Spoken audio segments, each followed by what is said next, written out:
Joining me now is Ryan T. Sauers. He is the president and CMO of Sauers Consulting Strategies, a firm skilled in working with the front end of privately held companies and nonprofits across the country. The focus is on sales growth, brand positioning, executive coaching, organizational strategy, and marketing strategy. Ryan is a national speaker and an international writer, named to countless lists of top thought leaders in marketing. He has decades of recognition and was once ranked in the top 80 of CMOs in the entire world. He's also the proud owner of 2 Our Town Gwinnett magazines. He is certified in Myers-Briggs and a DISC practitioner, and he's also a certified marketing executive. He's author of the best-selling books, Everyone is in Sales and Would You Buy From You? Welcome to the show. Thank you. Now, you are a very accomplished person. What drives you? Never being content with not learning more. I tell people that's why I love to teach. That's why I love the magazines. That's why I love speaking. I feel like I'm a continual learner, and I want to continue to teach and share what I've experienced in my life with other people. I'm about making the world, try to make it better one step at a time. So I like to do a lot of different things. Some people find it crazy, maybe so. Yeah, that drives me. And to share and to learn, I think we can never be too old to learn. Yes, yes. Yeah. Who or what do you look up to for inspiration?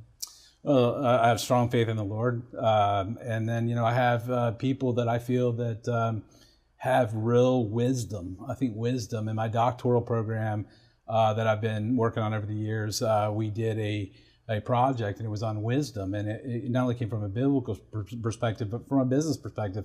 And true wisdom, is in character, are people I look to, are people that are authentic, people who are transparent, no matter if they're making mistakes or not. I make plenty, but it's people who are the real deal and don't try to pretend to be something they're not.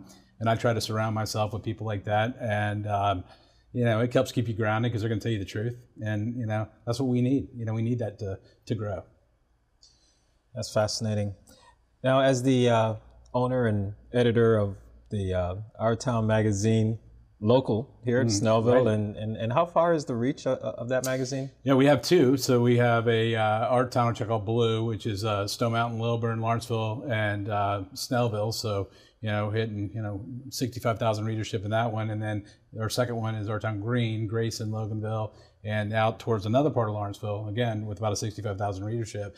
With 2 monthly magazines, it's really fun to switch gears from national back to local, which is where I live, and live, work, and play. So it makes it a lot of fun. Right. So, is it true that some publications in the area get their articles online?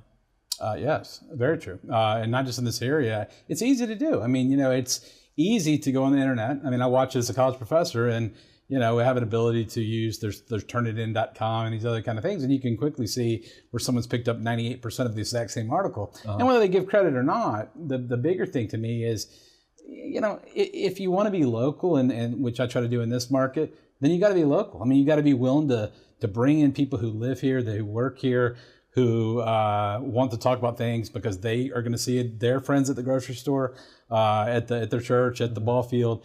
And yeah, sure, you can go online and say 7 secrets to a happier life, or 10 steps to lose weight, but that's just generic content, and everybody's sick of that stuff. Yeah. I mean, quite frankly. And so to bring something real, it's a lot harder work, but it's a lot more rewarding for the readers, and that's what drives our magazines. So I personally believe that you have to provide some value before you can expect any result. What's the value in being so integritous in your business endeavors? Have you found that being at that level of making sure that the local community is involved, that the people who are participating in the projects have a stake in it? Yeah. Do you feel like that has a payoff or dividend? Absolutely. Great question. Yeah, I mean, it's nothing better than having local people. We've tapped into the community and getting referrals, whether it's writers or photographers or advertisers or partners. I mean, everything keeps coming back full circle. And the way when I keep talking about marketing, if you're in a print magazine, you end up on Facebook because everyone wants to see on Facebook, and then Facebook goes for the younger kids to Instagram and Snapchat, and marketing's this huge cycle. And people want to say it's either this or it's that.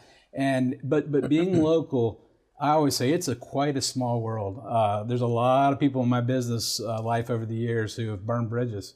And sure enough, 10 years later, they're the same person that won a job or won a referral. And I believe that you encourage people. If you have something you need to sit down with a team, if they make a mistake in any of the companies I've ever owned, you got to address it. But you don't have to be a jerk. Okay. I believe encouraging, inspiring, but you've also got to deal frankly with the information. And people say, we love working with you for you because we feel part of something, whether we're making $1 or $1 million. And that means a lot.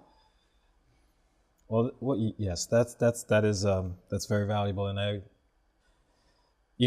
when we met, the time we spent the most time together was at the grand opening, and I watched you interact with all of the people that were here, and many of them were from the area and had been here for a long time. And the relationship that you were able to, well, at least the conversations that you were able to strike up with them were on a deep personal level, and that impressed me quite a bit. And it's one of the reasons why I really wanted to invite you to the show, to Speaking Naturally, because I believe that our community needs more people like you. I think that the world needs more people like you, and business can do better when it comes from the focus that you come from in the dealings that you've had with others and your reputation in the community. Thank you. Yeah, but let's get back to. Let me ask you. This will be my last question. It has to do with the book. Would you buy from you?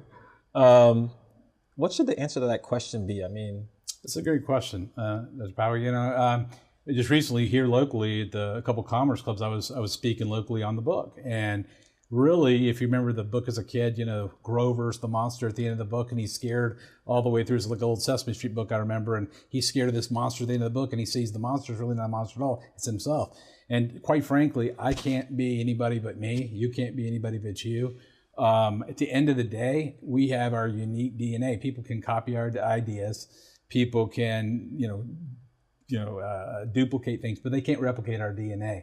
Only I can be me. My wife would say, yay. I'm just playing, and only you can be you. So we got to use those God-given strengths to work to our advantage. And the answer to would you buy from you is how would you not buy from you? And if you don't believe 100% absolutely unequivocally, sales is not some gimmicky endeavor. Sales is about finding a mutual fit between two people that share their deep why and why they want to do things together and make the world a better place. And if you're trying to pull a fast one on somebody, trust me, that goes quick and the word spreads fast. But if you truly do what's right, and when you make a mistake, you own up to it and say, hey, my bad, I will make it right. That goes a long way. And my whole business has been built on trust and integrity and ethics, like you mentioned.